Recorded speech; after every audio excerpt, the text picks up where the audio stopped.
My father, rejoined Tzu Ying, is, thanks to you, strong and hale. But my mother recently contracted a sudden chill and has been unwell for a couple of days. Supan discerned on his face a slight bluish wound. With whom have you again been boxing? He laughingly inquired, that you've hung up this signboard. Since the occasion, laughed Feng Tiyu, on which I wounded Lieutenant Colonel Chu's son, I've borne the lesson in mind and never lost my temper.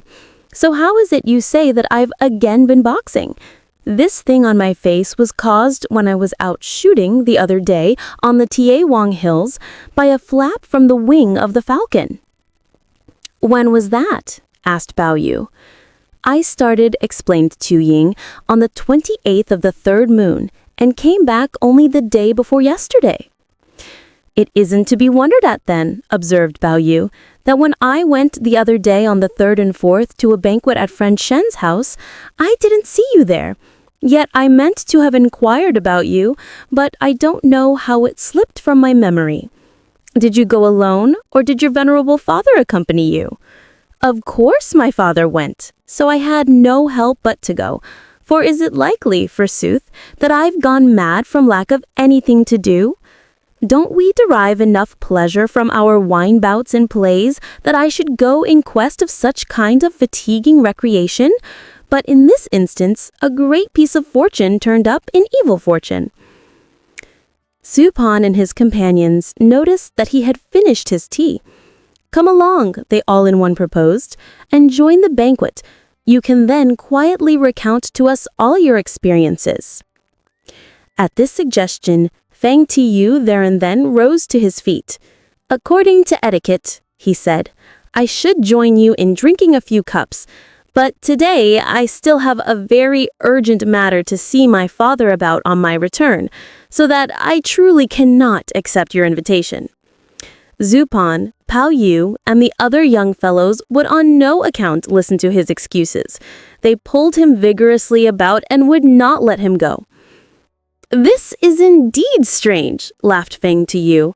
When have you and I had, during all these years, to have recourse to such proceedings? I really am unable to comply with your wishes. But if you do insist on making me have a drink, well then bring a large cup, and I'll take 2 cups full and finish. After this rejoinder, the party could not but give in. Zupan took hold of the kettle, while Pao Yu grasped the cup, and they poured 2 large cups full. Feng Tiyu stood up and quaffed them with one draught. But do, after all, urged Bao Yu, finish this thing about a piece of good fortune in the midst of misfortune before you go. To tell you this today will be no great fun, smiled Feng Tiyu. But for this purpose, I intend standing a special entertainment and inviting you all to come and have a long chat. And in the second place, I've also got a favor to ask of you. Saying this, he pushed his way and was going off at once when Shupan interposed. What you've said has put us more than ever on pins and needles. We cannot brook any delay. Who knows when you will ask us round? So better tell us, and thus avoid keeping people in suspense. The latest in 10 days, the earliest in 8. With this answer, he went out of the door, mounted his horse, and took his departure. The party resumed their seats at table. They had another bout, and then eventually dispersed. Pao Yu returned into the garden in time to find Shirin thinking with solicitude that he had gone to see Jia Zhang, and wondering whether it forebode good or evil. As soon as he perceived Pao Yu come back in a drunken state, she felt urged to inquire the reason of everything. Pao Yu told her one by one the particulars of what happened. People, added Jiren, wait for you with lacerated heart and anxious mind, and you go and make merry, yet you could very well, after all, have sent someone with a message. Didn't I propose to send a message? Of course I did, but I failed to do so as on the arrival of friend Feng, I got so mixed up that the intention vanished entirely from my mind. While excusing himself, he saw Pao Kai enter the apartment. Have you tasted any of our new things? She asked, a smile curling her lips. Cousin, laughed Pao Yu, You must have certainly tasted what you've got in your house long before us." Pao Kai shook her head and smiled.